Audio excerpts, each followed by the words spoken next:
বা laptop two desktop বা laptop to others কোনো জায়গায় সেম আরেকটা যেতে সেম জিনিসই আমরা কাজ করব তখন প্যারালাল পোর্ট।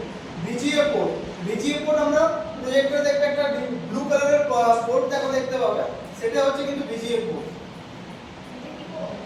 এন্ড এটা হচ্ছে ডিএম পোর্ট। এটা বেসিক্যালি অনেকগুলো কাজে লাগে। দেখো ল্যাপটপের পিছনেও এক ধরনের সিরিয়াল পোর্ট দেখতে পাবে,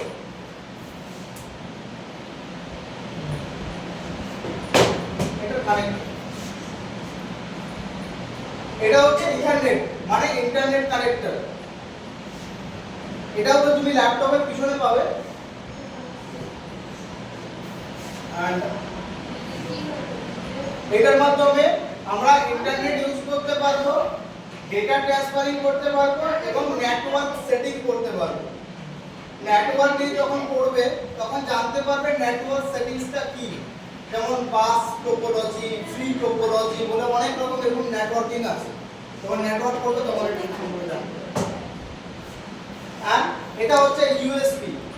এটা সাধারণত সব জায়গাতেই তোমরা দেখতে পাবে, ল্যাপটপের মধ্যেও পাবে, ডেস্কটপেও পাবে এবং আমাদের এখনকার কিবোর্ড এন্ড মাউসের মধ্যে এই পোর্টটা পাওয়া যায়।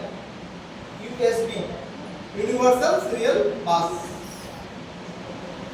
এটা হচ্ছে PS2 পোর্ট। এটা আগেকার তোমার কিবোর্ড এন্ড মাউসের মধ্যে ছিল। বলো কিবোর্ড এন্ড মাউসের মধ্যে ছিল। মাউস এটা দেখো পার্পল, কিবোর্ড এটা পার্পল এন্ড মাউস এটা গ্রিন। ওই যেটা সে তখন মাউসের মধ্যে ছিল এই পোর্টটা ছিল। এখন কিছু কিছু কম্পিউটারে এই পোর্টগুলোকে একটা জায়গায় মিক্স করে দিয়েছে, কিন্তু এই পোর্টটার নামই হচ্ছে PS2 পোর্ট। PS2 port. আর এগুলো হচ্ছে অডিও পোর্ট।